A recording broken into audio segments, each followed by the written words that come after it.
Okay, so today we're looking at a topic that's pretty simple, and it's to do with factors and multiples. And what we need to understand is exactly what a factor and a multiple is. So firstly, let's start with multiples, because they're the ones that you have been dealing with for a very long time.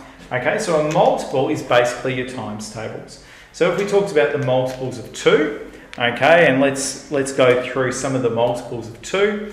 The first multiple of 2 would be 4, 6, 8, 10, 12, 14, and so on, okay? So our multiples are the numbers that we get when we times our original number, okay, by another number.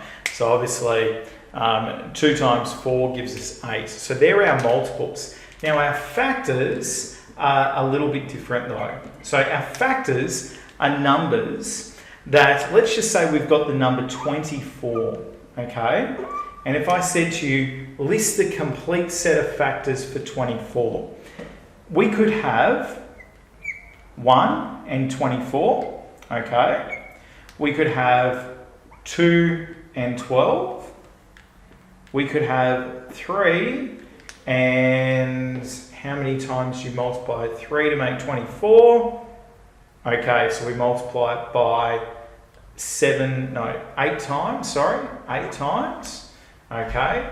So factors are the numbers that you can divide 24 by evenly, okay? And then the numbers that you multiply together in order to make 24. So there's also 4 and 6, okay, 4 and 6. So 24 has a lot of factors. Let's think if there's any more. 5, 6, 7, 8, I've got 8, 9, no, 10, no, 11. So when I'm working out a set of factors, okay, what I do is I write down the number and I go through all of the numbers up until halfway. And I'm going to explain what I mean by that in a second. So obviously we always have 1, okay, because 1 times the original number itself is going to be a factor. So let's put down 1 and 24. Now, then I go 2, okay. 2 times 12, yes, that is a factor. So I'll put 2 in there and I'm going to put 12 there. Okay, now what about 3? Yes, 3 times 8, that gives me a factor. Okay, but it's important that we put them in ascending order. So we've also got 4 and 6 and then 8.